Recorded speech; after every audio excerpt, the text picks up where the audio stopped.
नमस्कार सबैजनालाई स्वागत छ तपाईहरुलाई मेरो YouTube च्यानल वन्डर विथ अस्मिताको नयाँ भ्लगमा। एज यु क्यान सी म फेरि आइसकेको छु बीचमा। अरु बेला म एक्लै आउँथे, एक्लै त आएको छैन। अरु बेला हामी दुई जना आउँथ्यौं या तीन जना। आज म दुई जना पनि हैन, तीन जना पनि हैन। मसँग यति धेरै मेरो साथीहरु छ। एन्ड यस आज हामीलाई एकदम रमाइलो हुनेवाला छन्। ठुलो ठुलो मान्छेहरु पनि छन् तर उनीहरुको ग्रुप छुट्टै, मतलब हामी बच्चासँग रमाउने मान्छे हो नि त। त्यही भएर हामी आज खूब रमाइलो गर्छौं। तर त्यो भन्दा अगाडि गएर हेर्नुस् कि हामी यहाँसम्म कसरी पुग्यौं।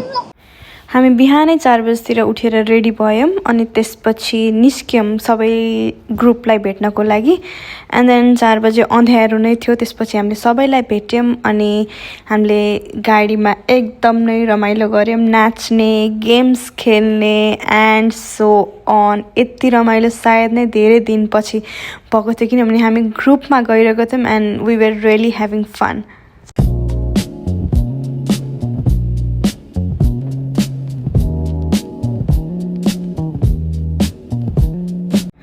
हामी निस्किनुभन्दा एक दिन अगाडिसम्म एकदम वाइल्ड पानी परिरहेको थियो। तर थ्याङ्कफुल्ली जुन दिन हामी गइरहेको थियौँ त्यो दिन पानी परेन। त्यसपछि हामी बाटोमा खाना खाँदै खाँदै रमाइलो गर्दै सो फाइनल्ली हामी पुग्यौँ हाम्रो रिसोर्टमा, विच वाज अति नै ब्युटिफुल। त्यहाँ पुगिसकेपछि चाहिँ त्यहाँको स्टाफहरूले हाम्रो वेट गर्दै हुनुहुन्थ्यो। एन्ड यस सो फाइनल्ली हामी यहाँ पुग्यौँ।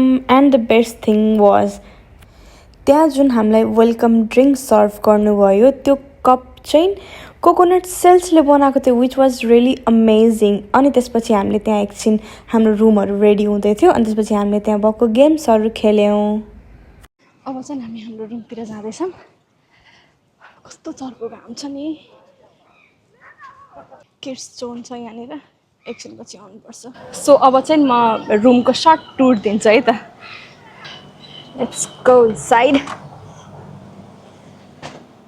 So this is our room for today. यस्तो छ। यहाँ चाहिँ लुगासुगा राख्नको लागि यस्तो स्पेस मजाको दिएको छ, कपबोर्ड।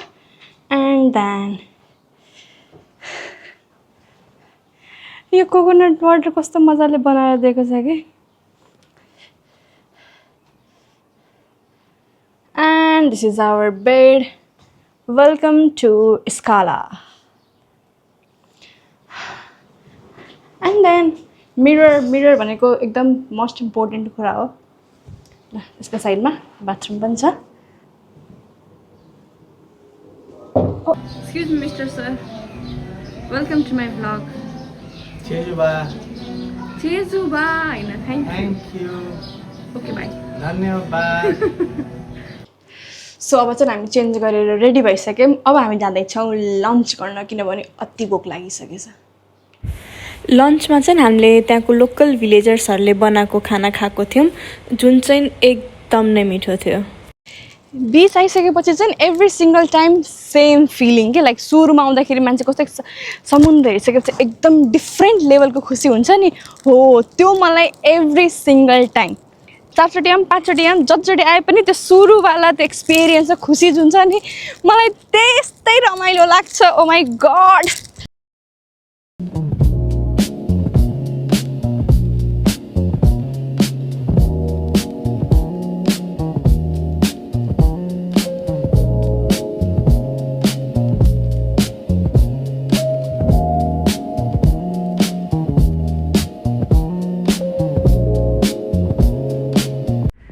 सो बिचमा पानीसँग खेलिसकेपछि चाहिँ हामी सबैजना स्विमिङ पुलमा आयौँ अनि त्यहीँ खेलेर बस्यौँ। सो हामी चाहिँ अब पुलबाट पनि निस्किसक्यौँ। अब सावर लिएर एकछिन यहाँको लोकल मार्केट एक्सप्लोर गर्न जान्छौँ। एन्ड देन त्यसपछि के हुन्छ त्यो त्यसपछि नै थाहा हुन्छ है त। अब चाहिँ हामी पुलबाट निस्केर सबैजना नुहाइ धुवाइ गरेर फ्रेस भएर निस्किसकेछौँ। अब चाहिँ हामी मार्केट घुम्न जान्छौँ। अनि आई गेस त्योभन्दा अगाडि यहाँ सायद यसमा कुनै फायरवर्कहरू त्यस्तो केही हुन्छ। सो त्यो पनि म देखाउँछु है त तपाईँहरूलाई। ल है त म तपाईँलाई एउटा कुरा सोध्छु है त। तपाईँ नोइसँग यतिचोटि आउनुभएको छ होइन, तपाईँलाई बेस्ट यहाँको के लाग्छ? मैलेसम्म 3-4-5 चोटि भयो। सबभन्दा बेस्ट भनेको बीच र यहाँको फुड। फेभरेट हो तपाईँको?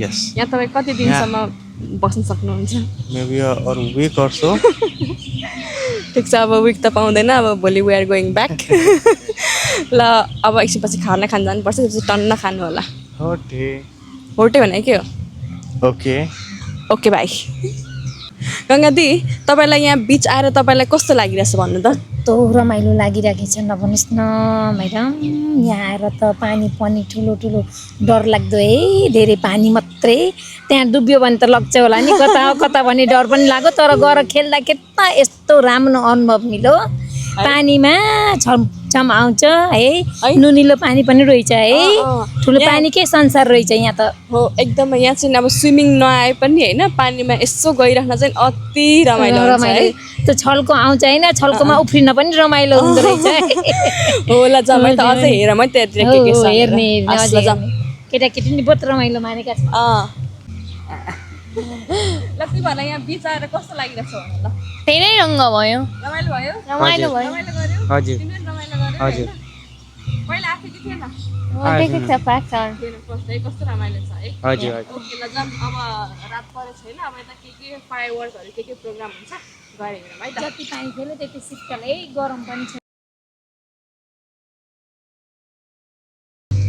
सनसेट यति राम्रो देखिरहेछ ओ माई गड वाउ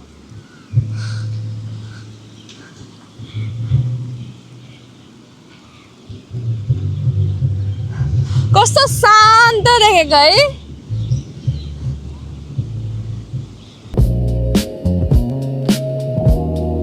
के हो सम्बन्ध भनेको चाहिँ ए सरी समुद्र छैन नेपालमा बहुत दुखित के खबर है होइन बहुत दुखित खोइ केही न केही त थियो ठिकै छ यस बहुत दुख की बात है कि नेपालमा समुद्र छैन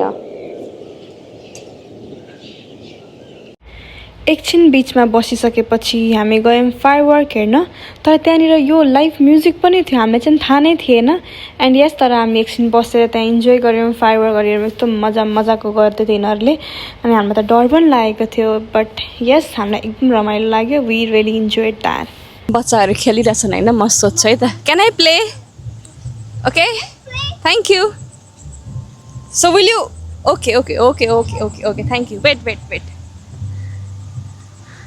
अब यसरी बच्चालाई हटाएर आफै खेल्नु परिरहेको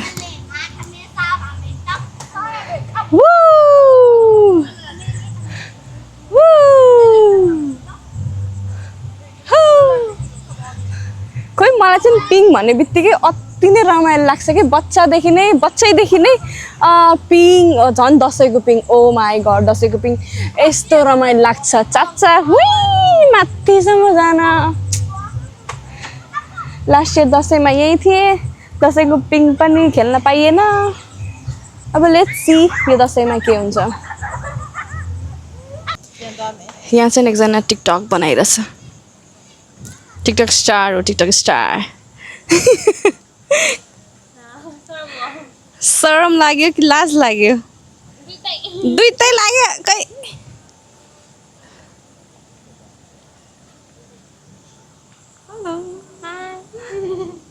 त्यसपछि के थियो र म पनि उसँग बसेर 2-4 टिकटक बनाइहालेँ टिकटक बनाइसकेपछि हामी सबैजना गयौँ डिनर गर्नको लागि सेम M3 इफ तपाईँले मेरो पुरानो भ्लग हेर्नुभएको छ भने त्यसमा मैले M3 को बारेमा पनि मेन्सन गरेको छु एन्ड यता चाहिँ हाम्रो नानीहरूको टिकटक बनाउन सकेको छैन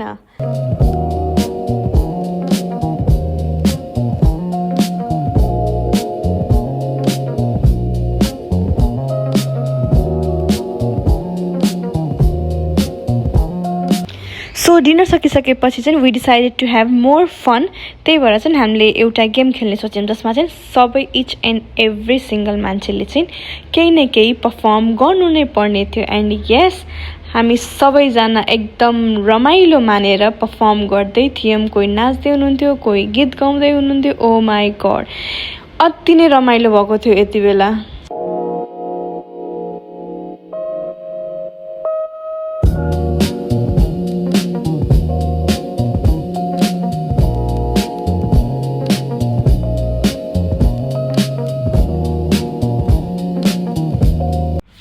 होल्ड अन यस मैले पनि गीत गाएको थिएँ and I was like oh my god I did मैले गाएँ